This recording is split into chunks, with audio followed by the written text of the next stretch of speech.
Welcome back, traders. We're going to be having a look through at quite a few of the different setups that we've been talking about over the last couple of days, just to give you an idea of what's been happening and maybe get a few tips on how to manage your expectations and see how things are moving when things aren't moving the way you thought, as well as how to cash in on when things are moving the way you wanted them to. Let's start off on the left here with Bitcoin. Now, remember, we saw Bitcoin over a very long period of time just having this massive bullish movement and everybody was climbing on board. We predicted that we should have hit 20,000 by the end of December 2017, and we got very, very close to that. Close enough that I'd say, target hit. So yeah, that was definitely a massive movement.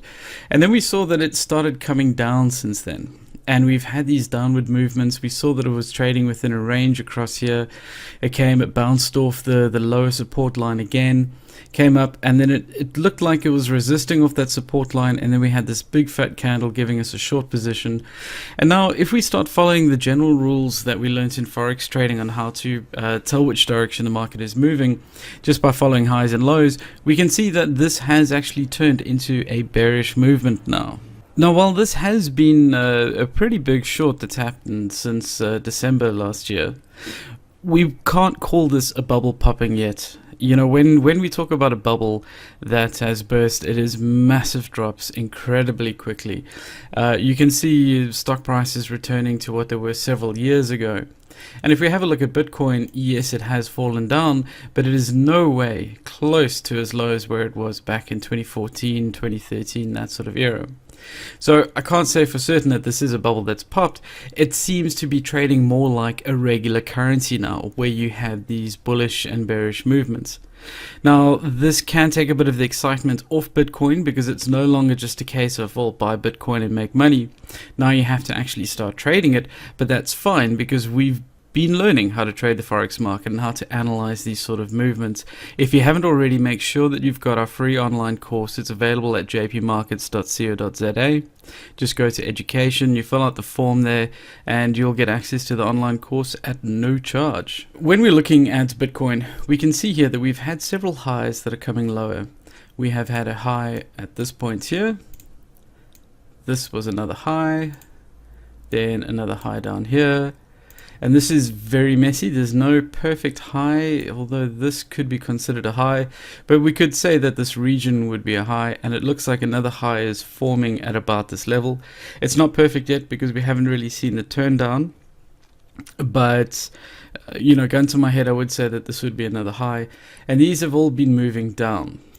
Now, if we look at the lows, we had a very similar situation where we have a low, we have a lower low, and then we had another low point across there.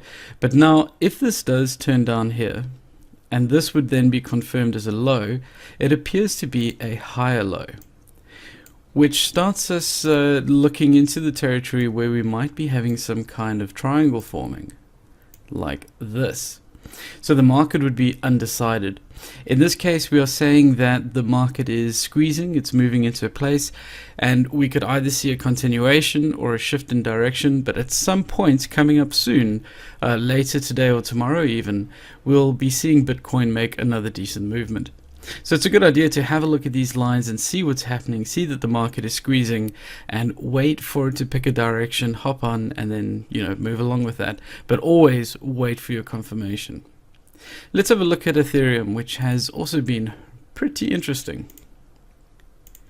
If we look at the bigger picture, Ethereum has also been doing very well since, our data goes back to only September 2017. But we can see that from that date, we've had a massive bullish movement just coming up. And we've also had this short. Now, the short that's been forming off Ethereum has come later than Bitcoin. This might have something to do with market sentiment. If they're losing faith in Bitcoin, that might ripple through to the other cryptocurrencies. Since Bitcoin is the biggest one, think of it as like the US dollar. Where in Forex, if the US dollar starts having a bit of issues, then very often we see many other currency pairs start following suit, purely because the US dollar is a dominating force, although it is a little different in cryptocurrencies because things aren't traded exactly the same. But nevertheless, we can see here that we have had this short position coming down, and now that we see some of it has retraced, and now it's starting to trade very much like regular Forex pairs. So don't feel disheartened. It just means that you can no longer just buy Ethereum and cash in. Now we have to trade it like an actual currency pair. And we've seen something very similar in LiteCoin as well, just not as exaggerated. We had a massive movement up here, and instead of that big drop which came down, almost immediately after, we had a drop which then came back up again, and then it dropped after. So while the movements are different and have happened at different times, we can in fact see that very similar things are happening, the bigger sort of picture. It looks like the cryptocurrencies have reached a peak and they're starting to come down and trade like regular currency pairs. Now, a lot of people who've been studying Elliott wave theory will be very excited by this because it fits into the multiple cycle that they talk about, where you have a super cycle, a large cycle, and that sort of thing. And because the cryptocurrencies are very new things to be trading, we would be starting off at the very beginning of a super cycle. And these sorts of movements are now going to help us predict what should or could be happening over the next few months in the bigger picture. That is a different topic altogether, looking at Elliott wave, something that I'd very much like to be bringing to you guys sometime next month. We were looking at the British pound versus US dollar, and we saw that we had this trading range where things were going in, and we were waiting for one of two things to happen. Well, one of the things happened.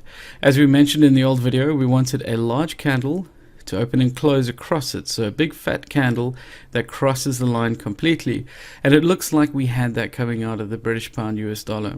There was also a news event at the time which confirmed the direction, and that's when a lot of traders hopped on and kept on going. But now we start finding ourselves in a position where we don't have a lot of information at this price. This is because the price has not been at this level since 2016, and before that long ago. I mean, this is going back to 2011. If I put it on the monthly, we'll have a look here. There's 2009 was the last time it was around, and before that 2002. So it's almost like uncharted waters, but luckily this is a very old pair, and we do have some information. So in a situation like this, you would need to go back and see if there've been some big changes, and we can see here from this massive bearish movement changing into a big bullish movement, we had a line across this point. Because it's a monthly chart, we don't need multiple confirmations. What we're looking at is a sudden change in direction, and this is definitely what happened over here. So we can say that this is an important line, but that has also been smashed through completely. So something closer to where we are, we could say that this is a potential, but it's not as exaggerated as this big move here. So we would want to see if there's some kind of confirmation, and there sort of is. I'm going to put this line in and we'll have a quick look. Now if you see here, we had the market that changed direction, and because this is a monthly, it is a lot stronger than if we were looking at a 4-hour or 1 hour or anything like that.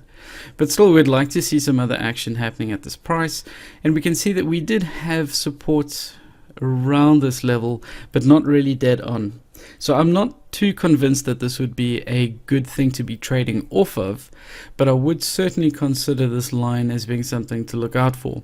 Meaning if we were to enter a buy position now for whatever reason, then we would need to be careful of this line coming up, because it is more than likely possible for it to turn around and come back down again. So in cases like this, we would have to then go and look at a crossover strategy similar to this, and then decide what direction is the market trading. And on the daily, we can see that we've had lows and higher lows and higher lows, and the highs have also been lining up. So it looks like we are in a long position, but it is currently overbought in stochastics. So we would need this to come back down and then start turning back up again, and hopefully if it turns back up and we get everything lined up and it breaks through that horizontal line that we saw, then we'll be lining up for a fantastic buy position on the British pound US dollar. Again, if you're trading the larger time frames, you'd most definitely want to be keeping an eye on the big news events, as those can be shifting things completely. Let's look at the pair that is most similar to the pound dollar. That would be the euro dollar, and I will zoom out so we can get a bigger picture.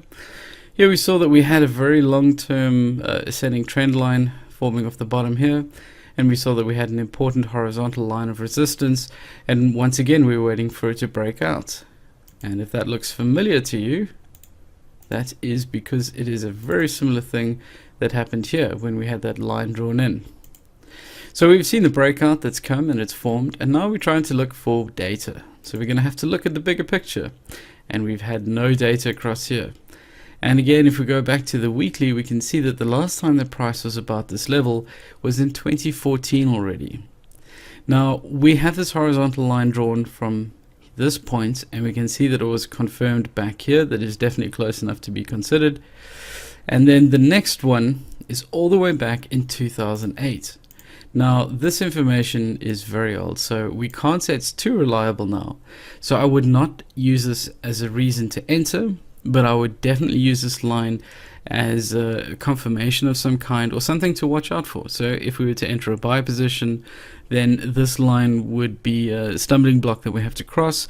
Or if you're already above the line entering a buy, then this might be a decent place for a stop loss. So keep an eye on these ones. We are kind of breaking through now, but nothing major. We don't see the perfect candlestick. We don't see anything else lined up. If we have a look at our crossover strategy, we can see that yes, there has been a crossover on a buy, but stochastic is currently overbought, so this would be a dangerous time to enter, but it is lining up for another very, very good potential trade.